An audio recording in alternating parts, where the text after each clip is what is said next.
चलिए देखिए, इतिहास का प्रवाह समझना बहुत जरूरी है, क्योंकि इतिहास मोटे तौर पर एक कहानी है।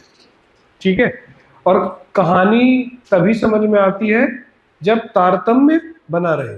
तारतम्य मतलब कंटिन्यूटी बनी रहे। मेरी बात समझ रहे हैं? तारतम्य टूटा, ऐसा नहीं कि अचानक आपको कोई कहानी सुना रहा है और थोड़ा सा आप यहाँ वहां हुए और वो आगे आ गया तो आपको कहानी समझ आना बंद हो जाए। मेरी बात समझ रहे हैं?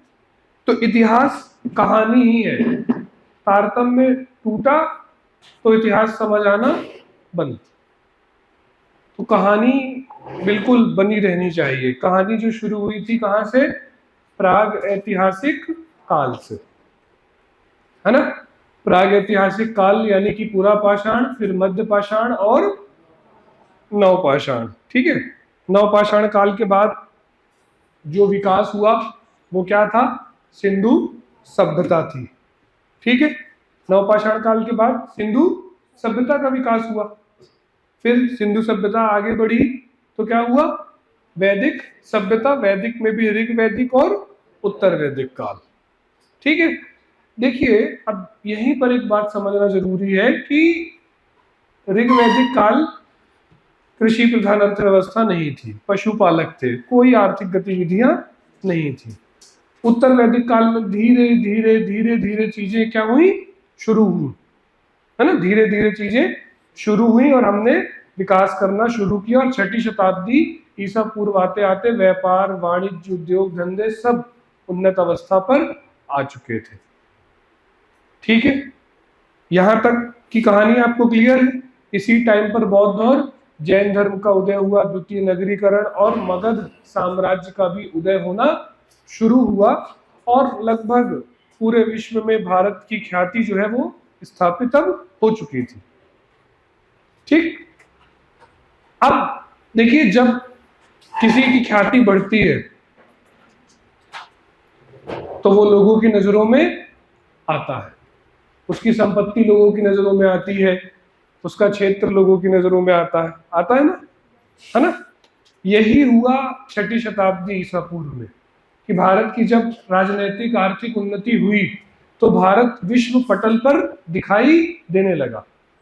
अभी तक कोई प्रसिद्धि नहीं थी भारत की, क्योंकि ऋग वैदिक काल और उत्तर वैदिक काल में हमारे पास कुछ था ही नहीं, तो प्रसिद्धि किस बात की हो? लेकिन छठी शताब्दी ईसा पूर्व से भारत की प्रसिद्धि वैश्विक स्तर पर होने लगी थी। और जो भी तत्कालीन विश्व के मजबूत राजवंश थे उन्होंने भारत के क्षेत्र के महत्व को समझा। उन्होंने समझा कि यार भारत की जो लोकेशन है, भारत की जो जलवायु है, ये सब बड़ी अच्छी है और अगर यहाँ पर शासन स्थापित हो जाए तो हर तरीके से ये उस साम्राज्य के लिए क्या होगा? फायदेमंद होगा। तो इसीलिए फिर छठी शताब्दी ईसा पूर्व से भारत पर क्या हुए? विदेशी आक्रमण हुए। भारत के 3 कालखंड है, प्राचीन, मध्य और आधुनिक। ये तीनों ही कालखंडों में भारत पर आक्रमण हुए। मतलब जो छठी शताब्दी ईसा पूर्व से आक्रमण शुरू हुए तो वो फिर रुके नहीं। ठीक है, आपको क्या लगता है भारत पर सबसे पहला आक्रमण किसने किया होगा? इसकी चर्चा हम ऑलरेडी कर चुके हैं पहले दूसरे चैप्टर पर। पहले ही चैप्टर पर जब मैं इंट्रोडक्शन लिखवा रहा था इतिहास का तभी बताया था, है ना? ईरानियों ने। जनरली हम समझते हैं कि भारत पर पहला विदेशी आक्रमण किसने किया? जनरली हम समझते हैं मुसलमानों ने, अरबों ने। जनरली हम सोचते हैं कि भारत पर विदेशी आक्रमण किसने किया? अरबों ने या तुर्कों ने। लेकिन नहीं, अरब और तुर्क का आक्रमण ईरानी आक्रमण से 1000 साल बाद हुआ था। पहला भारत पर जो आक्रमण है वो ईरान का आक्रमण था, हखामनी वंश का, छठी शताब्दी ईसा पूर्व में। और फिर ईरान के आक्रमण के बाद भारत पर आक्रमण हुआ यूनान का, सिकंदर के नेतृत्व में। तो भारत पर सबसे पहला विदेशी आक्रमण ईरान का, फिर यूनान का, और फिर इसके बाद हिंदी यूनानी शक पहला कुषाण। जैसे जैसे हम पढ़ेंगे इसको करते चलेंगे। ठीक है, क्लियर है? चलिए तो आज हमें, आपने हेडिंग क्या डाली? भारत पर विदेशी आक्रमण। और पहला आक्रमण जो आपका होगा वो क्या होगा बेटा? ईरानी आक्रमण।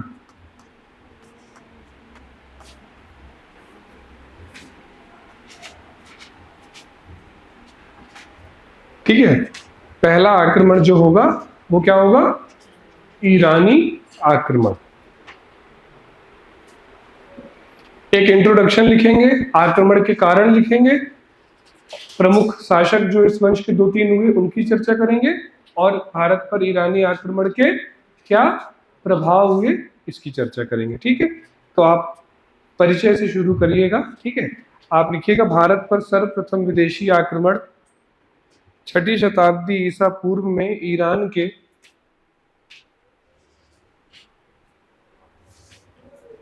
भारत पर सर्वप्रथम विदेशी आक्रमण, भारत पर सर्वप्रथम विदेशी आक्रमण 6ठी शताब्दी ईसा पूर्व में, 6ठी शताब्दी ईसा पूर्व में ईरान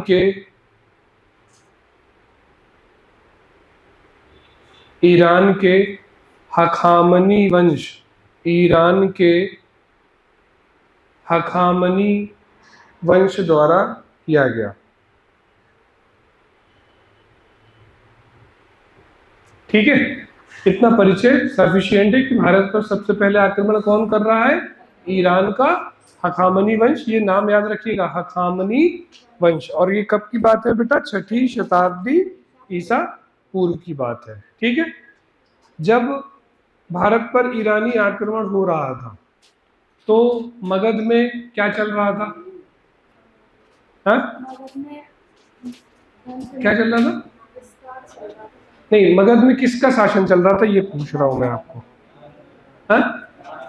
धनानंद का। धनानंद का जब शासन चल रहा था तब सिकंदर का आक्रमण हुआ था, है ना? जब ईरानियों का आक्रमण हुआ था, चलो समय बता देता हूं तो फिर अंदाज लगा। भारत पर पहला सफल ईरानी आक्रमण हुआ 518 BC। अब बताओ कि मगध पर किस वंश का और किस शासक का शासन था? नागवंश का, हर्यंक वंश का, नाग दशक। बिंबिसार का समय क्या है? बिंबिसार का समय क्या है? 544 से 492। तो क्या ये 518 इसी के बीच आता है? तो किसका शासन हुआ? किस वंश का शासक, है ना? तो लिखो इसी में कंटिन्यू। अभी वो जो परिचय लिख रहे थे उसी में एक लाइन आगे बढ़ाओ कि इस दौरान मगध में हर्यंक वंश के शासक, इस दौरान मगध में हर्यंक वंश के शासक बिंबिसार का शासन था। इस दौरान मगध में हर्यंक वंश के शासक बिंबिसार का शासन था। ठीक है, ये बात ध्यान रखिएगा। भारत पर जब पहला विदेशी आक्रमण हुआ तो मगध का शासक कौन था? बिंबिसार था। ठीक है, चलिए नेक्स्ट। अब लिखिए आक्रमण के कारण।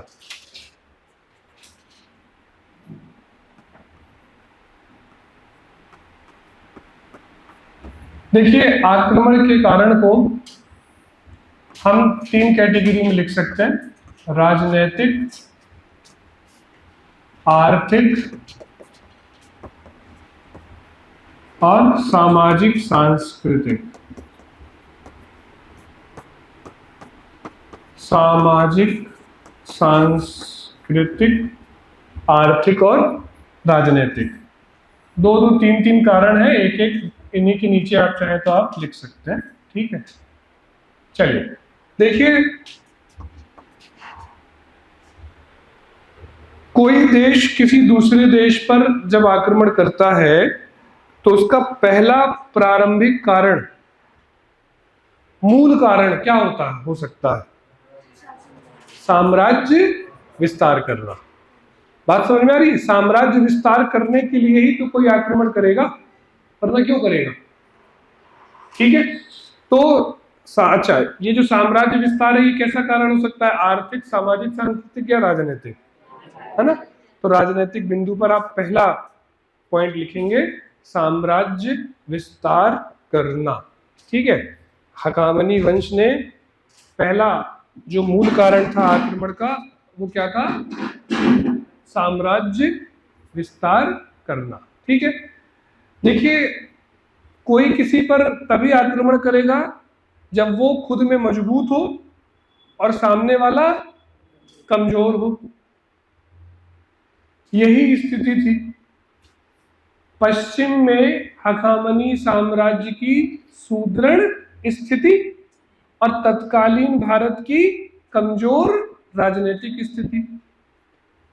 मगध में तो बिंबिसार हर्यंक वंश मजबूत लोग थे, लेकिन पश्चिम उत्तर भारत पर कोई केंद्रीय शक्तिशाली सत्ता का शासन नहीं था, इसलिए पश्चिम उत्तर भारत पर हखामनी वंश ने आक्रमण किया और अधिकार कर लिया। तो ये दो अगले कारण बन गए। पहला क्या लिखेंगे आप? पश्चिम में हखामनी साम्राज्य की सुदृढ़ स्थिति। पश्चिम में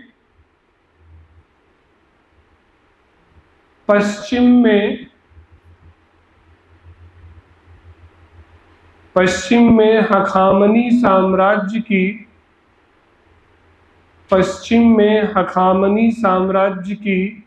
सुदृढ़ स्थिति। सुदृढ़ मतलब मजबूत, दृढ़, मजबूत। और तीसरा पॉइंट क्या हो जाएगा? 6ठी शताब्दी ईसा पूर्व में पश्चिम उत्तर भारत की कमजोर राजनीतिक स्थिति। तीसरा पॉइंट, 6ठी शताब्दी ईसा पूर्व में, 6ठी शताब्दी ईसा पूर्व में पश्चिमोत्तर भारत की, 6ठी शताब्दी ईसा पूर्व में पश्चिमोत्तर भारत की, 6ठी शताब्दी ईसा पूर्व में पश्चिमोत्तर भारत की कमजोर राजनीतिक स्थिति। ठीक है। तो एक तरफ हखामनी की मजबूत और दूसरी तरफ भारत की कमजोर स्थिति कारण थी विदेशी आक्रमण का। और मूल कारण क्या होता है किसी भी विदेशी आक्रमण का? साम्राज्य विस्तार। ठीक, क्लियर? अच्छा, आपको मान लीजिए आक्रमण करना है किसी जगह पर, ठीक है? दो क्षेत्र है, एक क्षेत्र बिल्कुल सीधा सीधा है, भंवरकुआं से टावर चौराहा, सीधा, कोई पर्वत पहाड़ नदी मैदान वनस्थल कुछ नहीं है। और एक बहुत दुर्गम रास्ता है, वहां पर्वत भी है, पहाड़ भी है, नदियां भी लांघना है, बहुत संघर्ष करना है। तो तुम क्या करोगे? कहां पर आक्रमण करना ज्यादा पसंद करोगे? है ना, सीधा सीधा। हाँ तो यही बात थी कि ईरान और भारत के बीच जो रास्ता था वो बड़ा सीधा था,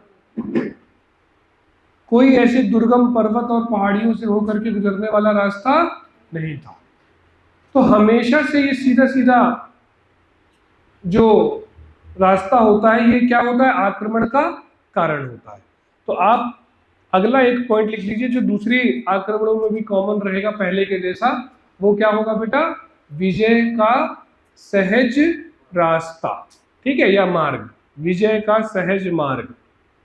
कोई भी उटपटांग मार्ग पर आक्रमण करने की कोशिश नहीं करेगा। ठीक है, तो जब विजय का सहज रास्ता था तो आक्रमण कर दिया, सफल रहे। तो भोगा भी तो था अभी आएगा ये। ठीक है, चलिए आगे बढ़ते हैं। अब आइए किस पर? आर्थिक पर। आर्थिक पर लिखिएगा, लिखिए भारत की आर्थिक संपन्नता।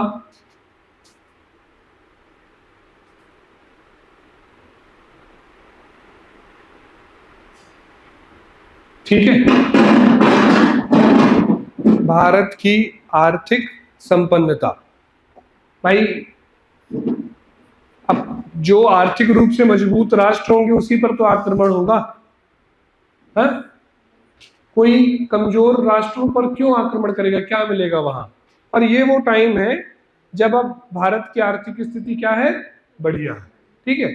दूसरी बात, नए क्षेत्रों पर आक्रमण करने का एक कारण ये भी होता है कि हम जो नए क्षेत्र जीतेंगे वहां व्यापार वाणिज्य बढ़ाएंगे। भाई आप जो नए क्षेत्र जीतोगे तो वहां पर भी तो आपका व्यापार वाणिज्य बढ़ेगा ना। अभी आप अपने देश तक हो, फिर नया देश जीतोगे वहां पर भी आपका व्यापार वाणिज्य बढ़ेगा, और जीतोगे और बढ़ेगा, है ना। तो दूसरा, पहला पॉइंट आपने भारत की आर्थिक संपन्नता, और दूसरा पॉइंट आप जो लिखेंगे वो क्या लिखेंगे, आप लिखिए कि ईरानी व्यापार एवं वाणिज्य का विस्तार करना, व्यापार एवं वाणिज्य का विस्तार करना।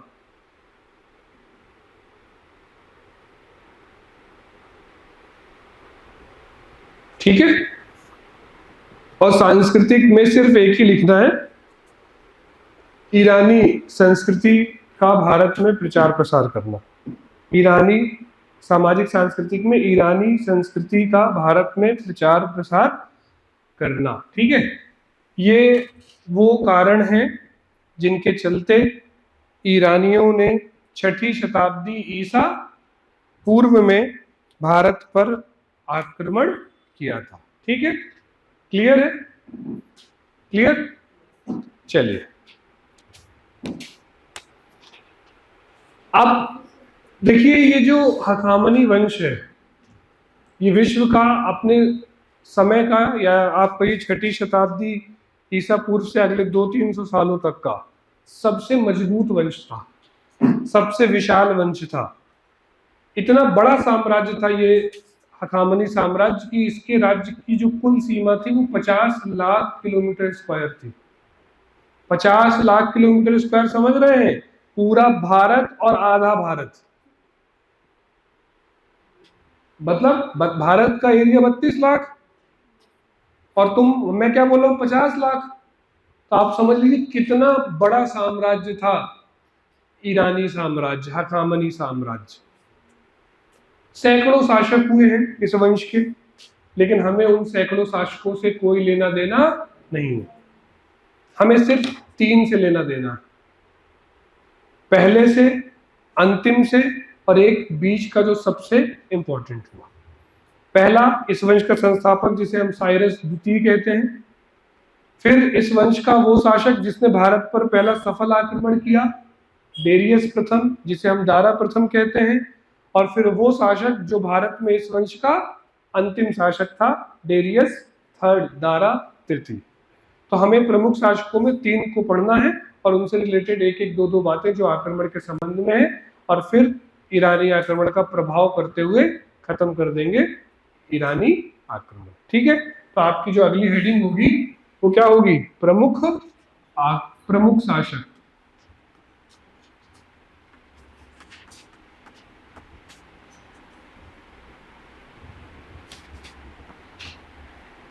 मैंने आपको प्रमुख शासक को पहला बोला साइरस द्वितीय, 3 पढ़ने हैं, साइरस द्वितीय, फिर हमें पढ़ना है डेरियस प्रथम,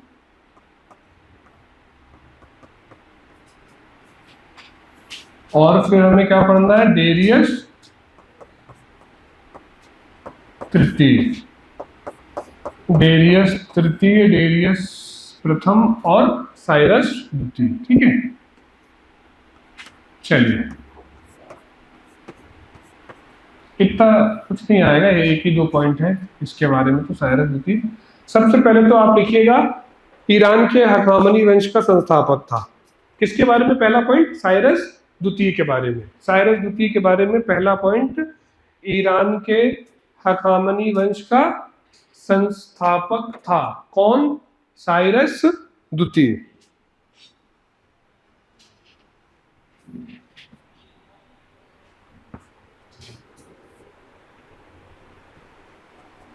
ठीक है।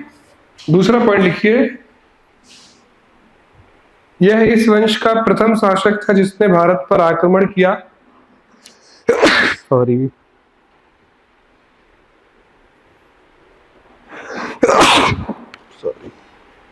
यह इस वंश का प्रथम शासक था जिसने भारत पर आक्रमण किया, लेकिन यह असफल रहा। ठीक है, यह इस वंश का प्रथम शासक था जिसने भारत पर आक्रमण किया, लेकिन यह असफल रहा। ठीक है, यह इस वंश का प्रथम शासक था जिसने भारत पर आक्रमण किया, लेकिन यह असफल रहा। ठीक है, बस इतना ही है। साइरस द्वितीय जो कि इस वंश का संस्थापक था। इसके बाद क्या हुआ, कई और शासक आए जिन्होंने भारत पर आक्रमण करने का प्रयास किया, लेकिन उनके पास दूसरे अभियान भी थे। जैसे एक शासक आया कंपूची, वो मिस्र अभियान में व्यस्त था, तो भारत की तरफ उसने बहुत ज्यादा ध्यान नहीं दिया। ऐसे करते करते बहुत से शासक हुए जिन्होंने भारत पर प्रयास किए लेकिन सफल नहीं रहे। वो पहला शासक जिसने भारत पर सफलतापूर्वक आक्रमण किया वो कौन है? डेरियस प्रथम। तो आपकी जो अगली हेडिंग होगी वो होगी डेरियस प्रथम। ठीक है, तो हेडिंग डालिए डेरियस प्रथम और लिखिएगा कि यह इस वंश का प्रथम शासक था जिसने सफलतापूर्वक भारत पर आक्रमण किया।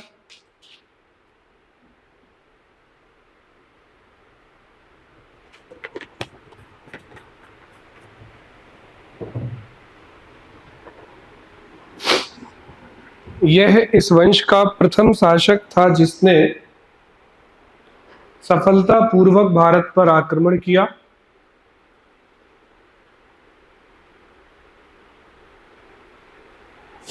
अगला पॉइंट लिखिएगा, इसने 518 बीसी में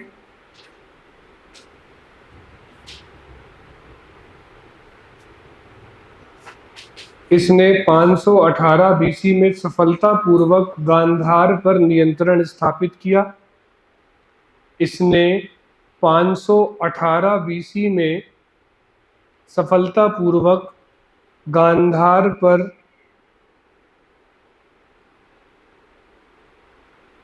नियंत्रण स्थापित किया। अगला पॉइंट लिखिएगा कि हेरोडोटस के वर्णन, अगला पॉइंट हेरोडोटस के वर्णन एवं मध्य एशिया से प्राप्त, हेरोडोटस के वर्णन एवं मध्य एशिया से प्राप्त पर्सिपोलिस, मध्य एशिया से प्राप्त पर्सिपोलिस, नक्श-ए-रुस्तम, हमदान एवं बेहिस्तून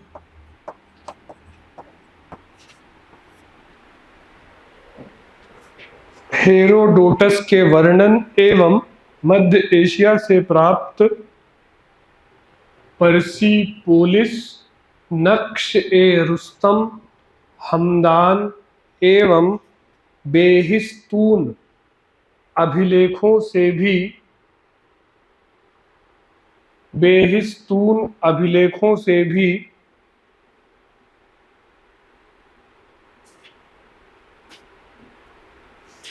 इस आक्रमण की पुष्टि होती है।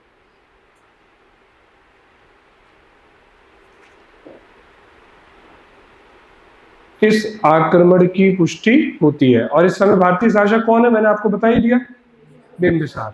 ठीक है, तो भारत पर आक्रमण का सबसे पहला प्रयास किसने किया था? साइरस द्वितीय ने। ठीक है, लेकिन वो सफल नहीं हुआ। सफलतापूर्वक आक्रमण किसने किया? डेरियस प्रथम ने। ठीक है, अब कैसे आप क्लियर करोगे ये बात कि डेरियस प्रथम ही वो था जिसने आक्रमण किया? तो हमारे पास दो स्रोत हैं जो इसकी पुष्टि करते हैं। एक तो हेरोडोटस का वर्णन और दूसरा मध्य एशिया से प्राप्त 4 अभिलेख। कौन कौन से? पर्सिपोलिस, नक्श-ए-रुस्तम, हमदान और बेहिस्तून। ये अभिलेख भी बताते हैं कि 518 बीसी के लगभग डेरियस प्रथम ने आक्रमण किया था और कहां पर शासन स्थापित किया था? गांधार प्रदेश पर। ठीक, दो बातें नोट डाल करके लिखिए किसके संबंध में? डेरियस प्रथम के संबंध में। पहली बात तो यह कि भारतीय साहित्य में डेरियस प्रथम को क्या कहा गया है? दारा प्रथम कहा गया है। तो नोट डाल के लिखिएगा डेरियस प्रथम में कि भारतीय साहित्य में इसे दारा प्रथम कहा गया है। ठीक है, भारतीय साहित्य में इसे मतलब किसे? हाँ हाँ, दारा प्रथम कहा गया है।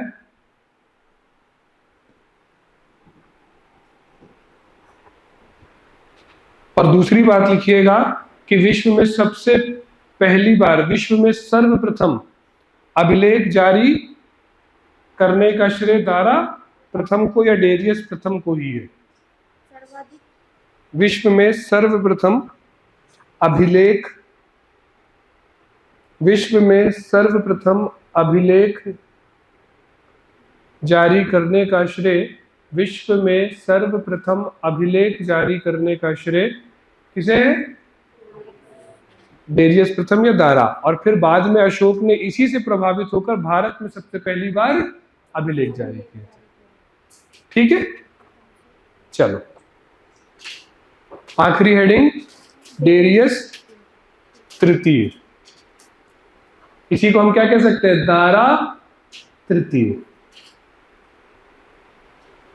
डेरियस तृतीय या दारा तृतीय। और लिखिएगा यह इस वंश का अंतिम शासक था, यह इस वंश का अंतिम शासक था,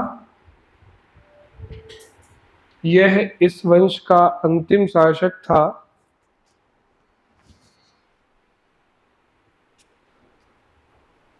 (330 BC में यह इस वंश का अंतिम शासक था। 330 BC में यूनानी शासक सिकंदर ने इसे अरबेला ऑब्लिक गौगमेला, 330 BC में इसे यूनानी शासक सिकंदर ने अरबेला ऑब्लिक गौगमेला के युद्ध में पराजित किया। ठीक है, 330 BC में, ठीक है, यूनानी शासक सिकंदर ने इसे अरबेला ऑब्लिक गौगमेला के युद्ध में पराजित किया। ठीक है, चलिए ये कंप्लीट हुआ प्रमुख शासक का टॉपिक। 3 शासक, साइरस द्वितीय, डेरियस प्रथम और डेरियस तृतीय।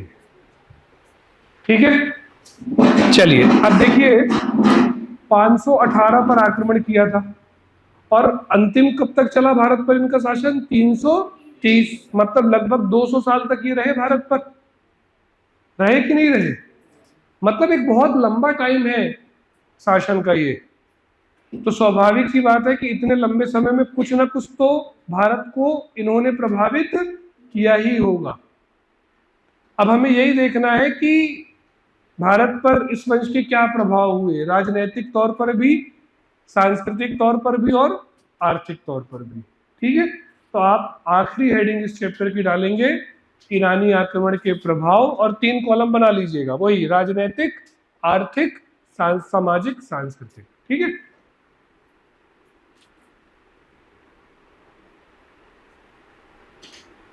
क्यों तुम लोगों में से एमए हिस्ट्री किसका किसका है? एमए है? हो गया कि चल रहा है? ठीक है, और पीजी हो तुम लोग कि नहीं हो? ग्रेजुएशन, ऐसे लोग जिनका ग्रेजुएशन हो गया लेकिन पीजी शुरू नहीं किया, पीजी शुरू नहीं किया, तुमने भी नहीं किया। तुम लोग क्यों नहीं शुरू किए? बहुत आश्वस्त हो गया कि तुम्हारा हो ही जाएगा पीएससी में? हो जाएगा, अच्छी बात है, आप प्रयास कर रहे हो इसीलिए। लेकिन पीजी आप जितना टालोगे ना उतना बेटा बाद में पश्चाताप करोगे। ठीक है, अभी भी कुछ नहीं दिक्कत है, प्राइवेट कर लेना। सबको मैं मतलब आप ये समझो कि सच बता रहा हूं, कर लेना, मेरी बात मान लो। रेगुलर मत करना। प्राइवेट समझते हो ना, फॉर्म भरो और पेपर दो। चीटिंग वीटिंग भी हो जाती है उसमें, नकल नकल की व्यवस्था होती है ना। डिग्री होनी चाहिए, नहीं तो पछताओगे बेटा। कर लेना, जिस सब्जेक्ट में रुचि हो। तीन ही ऑप्शन है तुम्हारे पास, या तो हिस्ट्री या तो ज्योग्राफी। ज्योग्राफी से नहीं हो पाएगा, या तो दो ही ऑप्शन है, पॉलिटी और हिस्ट्री। ज्योग्राफी से क्या होता है कि रेगुलर करना पड़ता है, प्रैक्टिकल होता है ना, तो वो नहीं हो पाएगा। और बाकी और सब्जेक्टों से करने का कोई मतलब नहीं है, क्योंकि जब जानते ही नहीं हो तो क्या करोगे। जैसे क्लास में पॉलिटी पढ़ रहे हो, हिस्ट्री पढ़ रहे हो, तो इतनी समझ तो हो ही जाती है कि उस पर कर सको कुछ, है ना। हिंदी साहित्य से भी कर सकते हो, अंग्रेजी साहित्य से भी कर सकते हो, है ना। लेकिन वहां कर तो लोगे, लेकिन कुछ मतलब निकलेगा नहीं। बहुत से लोगों को मैं जानता हूं जो इंग्लिश लिटरेचर से एमए किए हैं, लेकिन वो शेक्सपियर का नाम नहीं ले पाते। समझ रहे हो। अब ठीक है, सुविधाएं हैं तो हो जाता है, लेकिन बेटा ऐसी डिग्री को क्या प्राप्त करना जिसके बारे में आप किसी के सामने कुछ बोल ही ना पाओ, बता ही ना पाओ कि हम एमए अंग्रेजी साहित्य है। समझ रहे हो। हाँ, एमए इतिहास बताओगे तो कुछ ना कुछ तो बता ही दोगे उसे, या पॉलिटिकल साइंस बताओगे तो कुछ ना कुछ तो बता ही दोगे। पीजी डिग्री जरूर करिएगा, इसलिए भी कह रहा हूँ क्योंकि नवंबर दिसंबर में ही फॉर्म भरे जाते हैं, है ना। और फिर वो आपका मई जून में फर्स्ट ईयर कंप्लीट हो जाएगा। सेमेस्टर की भी झंझट नहीं, बार बार बुलाते हैं, सीसी करवाते हैं, जमाने भर की नाटक। प्राइवेट करो, 4 दिन जाना, 4 पेपर लिख करके फर्स्ट ईयर कंप्लीट। और अगला दिसंबर जो नेट होगा 2025 वाला, उसमें अपीयर होने के लिए एलिजिबल भी हो जाओगे। समझ रहे हो। क्या है कि हमेशा आदमी को अपने विकल्पों पर काम करना चाहिए। अगर नेट या सेट क्वालिफाई हो जाओगे तो जो कॉलेजेस हैं मध्य प्रदेश सरकार के प्राइवेट, उनमें पढ़ाने के लिए एलिजिबल हो जाओगे। 50,000 रुपए मिलती है सैलरी। समझ रहे हो, 5 महीने का खर्चा 1 महीने में मिल जाएगा। तो नजरअंदाज मत करो इस चीज को, कर लेना। और कोशिश करना कि बढ़िया पढ़ाई करो, पॉलिटिकल साइंस या हिस्ट्री जो भी है, ठीक है। क्योंकि बेटा पीएससी या कोई भी एग्जाम जो होते हैं बड़े अनसर्टेन होते हैं। एक ही नंबर से प्रीलिम्स रुका तो रुक गया ना, रुका तो रुक गया, चाहे 1 नंबर से रुका हो चाहे 10 नंबर से रुका हो। फिर मेंस है, इंटरव्यू है, और आप देख रहे हैं कि पीएससी की चाल तो बड़ी सुस्त है ना। तो इसलिए अपने पास कुछ अल्टरनेट बैकअप्स हमें रखने चाहिए। और होता क्या है, जनरली हम टालते हैं पीजी को। हाँ ठीक है, कर लेंगे कर लेंगे कर लेंगे, इस चक्कर में हमने अपनी पीजी नहीं टाली, तुरंत पीजी कर लिया था, लेकिन हमने क्या टाल टाल दिया, अपना पीएचडी टाल दिया, तो आज तक टला हुआ। आप जिस चीज को टालेंगे तो वो टलता है, और फिर एक टाइम के बाद लगता है कि हो गया, अब छोड़ो, अब क्या करना। समझ रहे हो। तो बेटा अभी टाइम है, नवंबर दिसंबर में फॉर्म भरे जाते हैं। अभी दिवाली की छुट्टियों में जाना, तो पता करना कहाँ से तुम्हारी कौन सी यूनिवर्सिटी है, कौन सा कॉलेज है जहाँ से प्राइवेट होता होगा, है ना। हर जिले में प्राइवेट होता ही होता है सरकारी कॉलेजों में। भोज से कर लो, नहीं तो कहीं से भी लोकल यूनिवर्सिटी से कर लो, लेकिन कर लेना, है ना। 1,000-1,500 रुपए में हो जाए।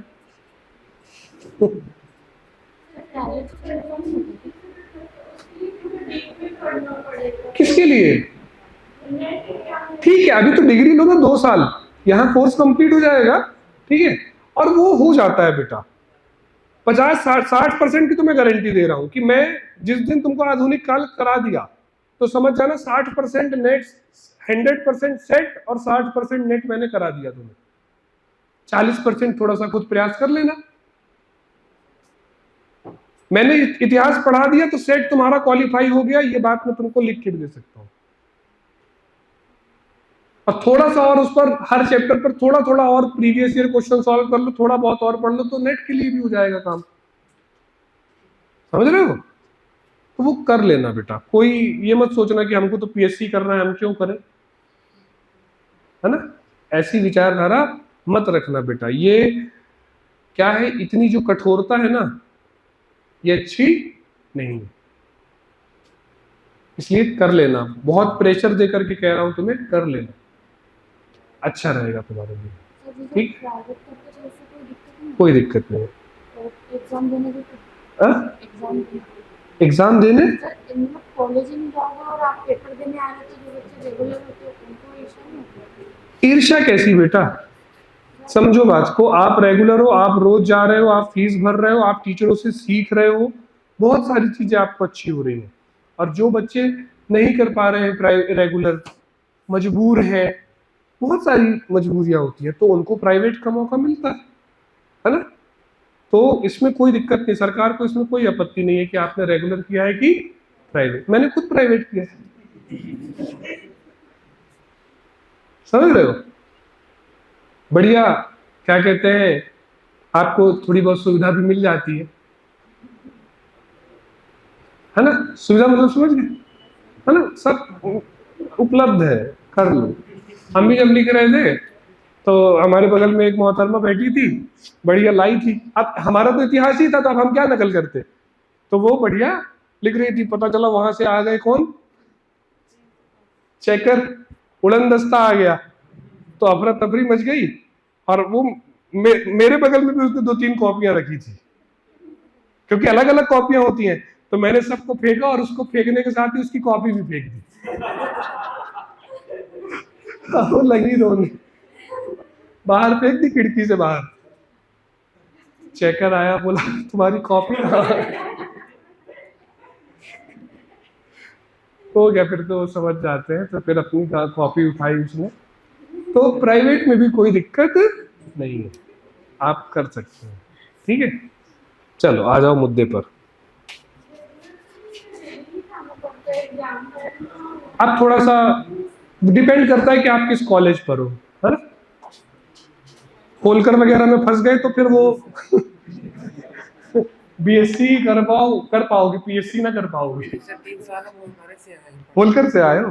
हाँ, होलकर वगैरह में अगर आप एडमिशन लें तो फिर बचे पीएससी वगैरह से, नहीं तो ना बीएससी के रहोगे ना पीएससी के, समझ लो, कहीं के नहीं बचोगे।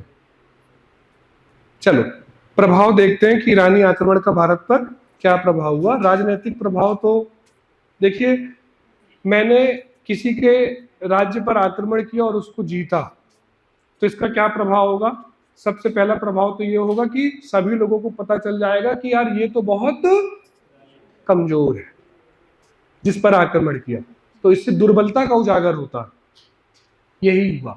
हमेशा याद रखिएगा, जब भी कोई सफल विदेशी आक्रमण होगा तो ये वैश्विक पटल पर हमारी दुर्बलता को उजागर करेगा।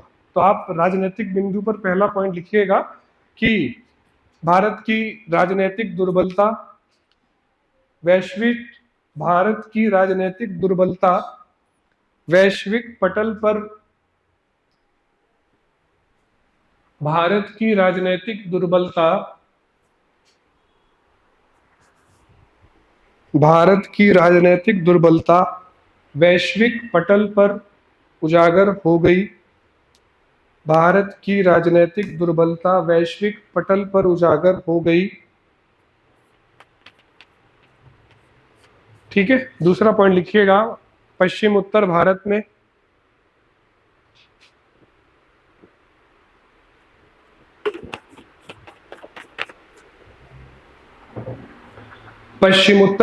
में हखामनी ऑब्लिक ईरानी साम्राज्य की स्थापना। पश्चिम उत्तर भारत में हखामनी ऑब्लिक ईरानी साम्राज्य की स्थापना। इसी में कंटिन्यू लिखिएगा। हेरोडोटस के अनुसार ईरानी साम्राज्य की स्थापना, हेरोडोटस के अनुसार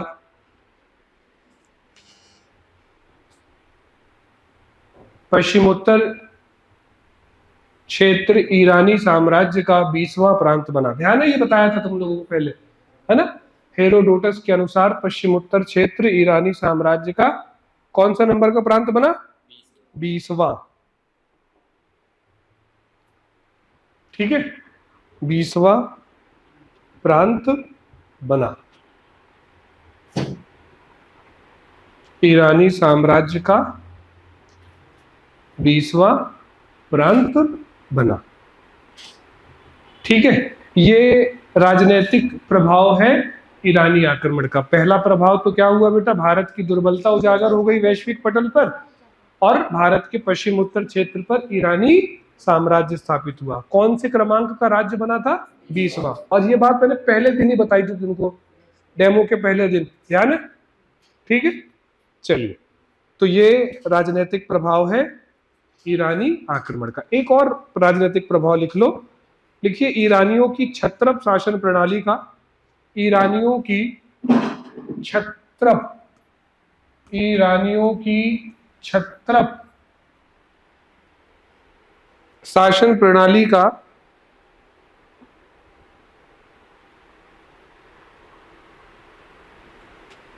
शक, ईरानियों की क्षत्रप शासन प्रणाली का शक डैश पहलव कुषाण काल में पर्याप्त विकास हुआ। ईरानियों की क्षत्रप शासन प्रणाली का, ठीक है, ईरानियों की क्षत्रप शासन प्रणाली का शक पहलव कुषाण काल में क्या हुआ? पर्याप्त विकास हुआ। ठीक है, क्षत्रप शासन क्या होता है बेटा? मध्य एशिया का शासन देखना कि जैसे जो मिलिट्री हेड है वही स्टेट हेड भी है, उसी को हम, वही एक प्रकार की क्षत्रप शासन प्रणाली है। सद्दाम हुसैन का नाम सुना है? सद्दाम हुसैन मिलिट्री कमांडर भी था और अपने देश का राष्ट्रपति भी था। यही एक प्रकार की क्षत्रप शासन प्रणाली है, जब सेना का और प्रशासन का, दोनों का शासन एक ही व्यक्ति के हाथों में होता है। तो वो ईरानियों की परंपरा थी, जिसका भारत में आगे चल करके शक पहलव और कुषाणों के शासन काल में विकास हुआ था। ठीक है, ये राजनीतिक प्रभाव है। आर्थिक प्रभाव में लिखिएगा, नए स्थलीय एवं जलीय मार्गों के की खोज से, आर्थिक में नए स्थलीय एवं जलीय मार्गों की खोज से, नए जलीय एवं स्थलीय, नए जलीय एवं स्थलीय मार्गों की खोज से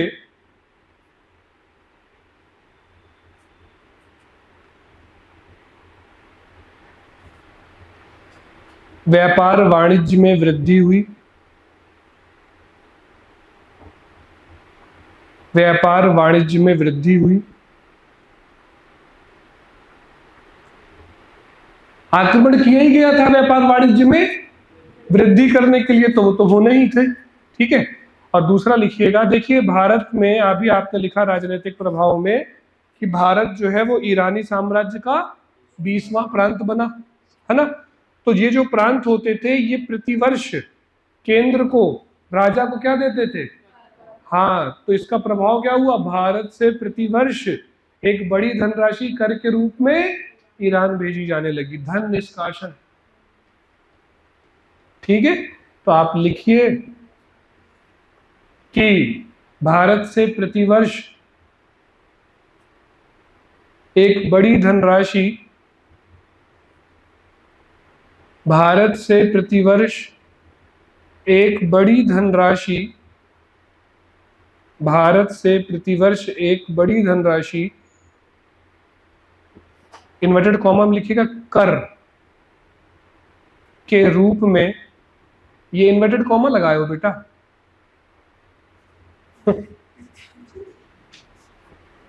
कर के रूप में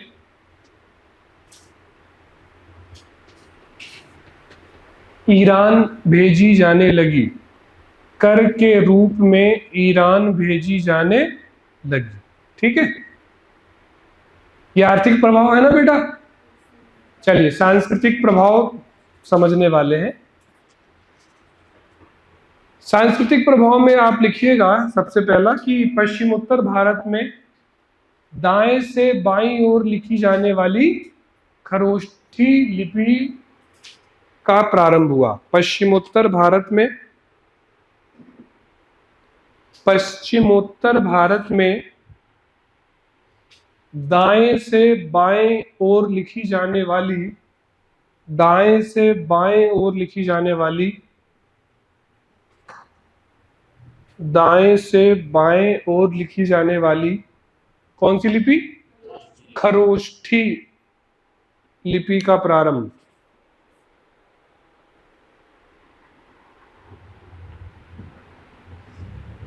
लिपि का मतलब होता है लिखने का तरीका, समझ रहे हो? जैसे हिंदी की लिपि कौन सी है और इसका तरीका क्या है? दाएं से बाएं। जो खरोष्ठी लिपि है वो लिखी जाती है बाएं से दाएं।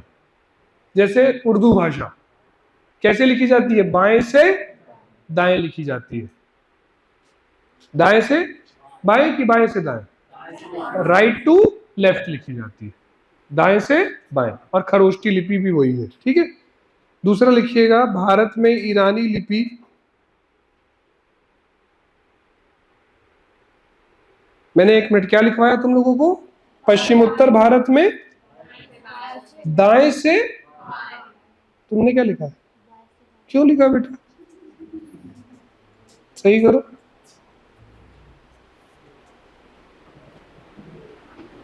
दाएं मतलब राइट और बाएं मतलब लेफ्ट, तो राइट टू लेफ्ट। ठीक है, आगे बैठ के ऐसी गलतियां करूंगी। दोबारा कुछ और बोल दिया होगा ऐसा। हाँ, हो जाता है कभी कभार, अपनी बातों से आदमी पलट जाता है। भारत में ईरानी लिपि, भारत में ईरानी लिपि Aramaic, Aramaic oblique Aramaic, Bharat में ईरानी लिपि अरेमिक ऑब्लिक अरमाइक का प्रारंभ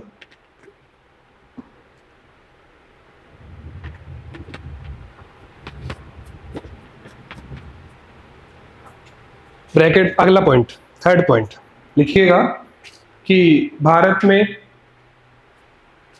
अभिलेख उत्कीर्ण कराने की, भारत में अभिलेख उत्कीर्ण, भारत में अभिलेख उत्कीर्ण कराने की प्रथा प्रारंभ किसके द्वारा हुई और किससे प्रभावित होकर के? दारा प्रथम से। ठीक है, और आखिरी पॉइंट लिखिएगा कि ईरानी वास्तुकला का प्रभाव भी भारतीय वास्तुकला पर पड़ा। ईरानी वास्तुकला का प्रभाव भी, ईरानी वास्तुकला का प्रभाव भी भारतीय वास्तुकला पर पड़ा। ईरानी वास्तुकला का प्रभाव भी भारतीय वास्तुकला पर पड़ा। लिखिएगा मौर्यकालीन, कंटिन्यू है ना, ईरानी वास्तुकला का प्रभाव भी भारतीय वास्तुकला पर पड़ा। मौर्यकालीन घंटे के आकार के, मौर्यकालीन घंटे के आकार के गुंबद कुछ हद तक, मौर्यकालीन घंटे के आकार के गुंबद कुछ हद तक ईरानी प्रतिरूपों पर ही आधारित थे। घंटे के आकार के गुंबद कुछ हद तक ईरानी प्रतिरूपों पर ही आधारित थे। ठीक है, कुछ हद तक ईरानी प्रतिरूपों पर ही आधारित थे। ठीक, क्लियर। चलिए, ये आपका कंप्लीट हुआ भारत पर ईरानी आक्रमण। ठीक है, परिचय, आक्रमण के कारण, प्रमुख शासक और प्रभाव। क्लियर, ठीक है। चलिए, अब भारत पर ईरानी आक्रमण के बाद किसका आक्रमण हुआ? यूनानी आक्रमण। और यूनानी आक्रमण किसके नेतृत्व में हुआ था? सिकंदर। तो अगली हेडिंग आपकी होगी यूनानी आक्रमण ऑब्लिक सिकंदर का आक्रमण।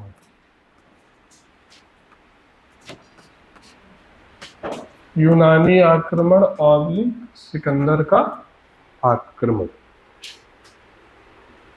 ठीक है, यूनानी आक्रमण ऑब्लिक सिकंदर का आक्रमण।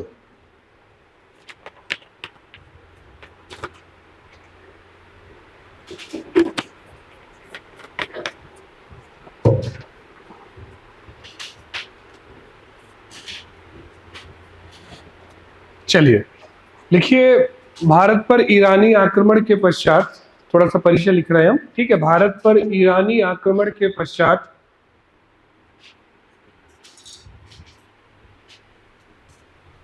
चौथी शताब्दी ईसा पूर्व में सिकंदर के नेतृत्व में भारत में ईरानी आक्रमण के पश्चात, भारत में ईरानी आक्रमण के पश्चात चौथी शताब्दी ईसा पूर्व में सिकंदर के नेतृत्व में,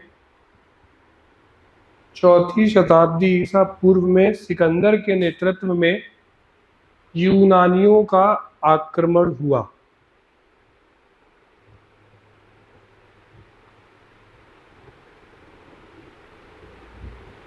ठीक है, ईरानियों का आक्रमण कब हुआ था? छठी शताब्दी ईसा पूर्व में। और चौथी शताब्दी ईसा पूर्व में आक्रमण हुआ यूनानियों का, किसके नेतृत्व में? सिकंदर के नेतृत्व में। ठीक है, अब सबसे पहली बात तो ये जरूरी है कि हम ये जाने कि ये सिकंदर कौन है। ठीक है, तो आप हेडिंग डालिए सिकंदर। यूनान देश जानते हैं, है ना, ग्रीस। यूनान, जैसे भारत में सैकड़ों रियासतें थी, छोटी छोटी राज्य थे, वैसे ही यूनान में भी एक रियासत थी, मकदूनिया। ठीक है, क्या नाम था उस रियासत का? मकदूनिया। वहां का राजा हुआ करता था राजा फिलिप। उस मकदूनिया के राजा फिलिप का बेटा था सिकंदर। एक्चुअल में इसका नाम सिकंदर नहीं था, हम इसको सिकंदर कह रहे हैं। जैसे हम डेरियस को दारा कहते हैं, उसका नाम दारा थोड़ी था। हाँ, तो इसका भी नाम सिकंदर नहीं था, इसका नाम क्या था? अलेक्जेंडर। हमको नाम लेने में तकलीफ होती थी, अलेक्जेंडर, तो हमने उसको क्या बना दिया? सिकंदर। जैसे डेरियस आज हम बड़े अच्छे से ले पा रहे हैं, हमेशा नहीं ले पाते थे ऐसे नाम, तो हम उसको डेरियस को क्या कह दिए? दारा। समझ रहे हो? मिनांडर को क्या कह दिए? मिलिंद। ये हमारे गढ़े नाम है। तो हमने बस थोड़ी, इन लोगों ने भी यही किया, हमारी सिंधु नदी को हिंदू नदी कहा।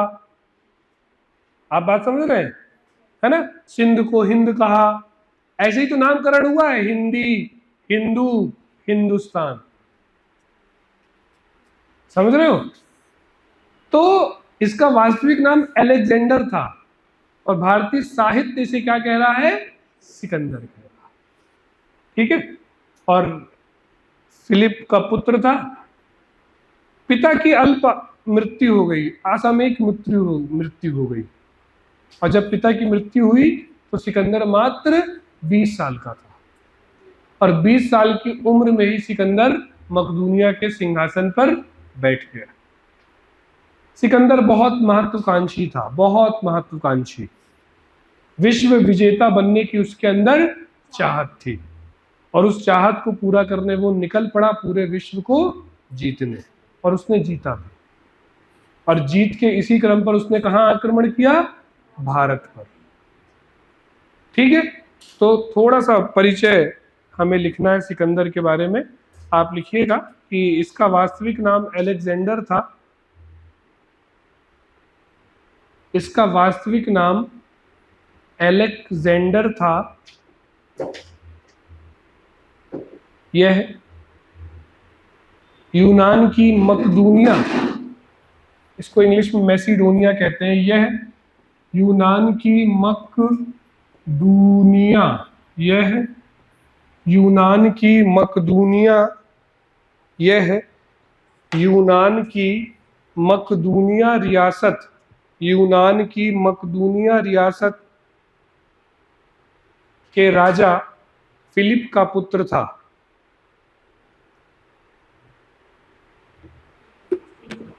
यूनान की मकदूनिया रियासत के राजा फिलिप का पुत्र था। लिखिए 335 बीसी में, 335 बीसी में 35, वो 75 होता है, ये क्या है 35। 335 बीसी में फिलिप की मृत्यु पश्चात मात्र, फिलिप की मृत्यु पश्चात मात्र, फिलिप की मृत्यु पश्चात मात्र 20 वर्ष की आयु में, फिलिप की मृत्यु पश्चात मात्र 20 वर्ष की आयु में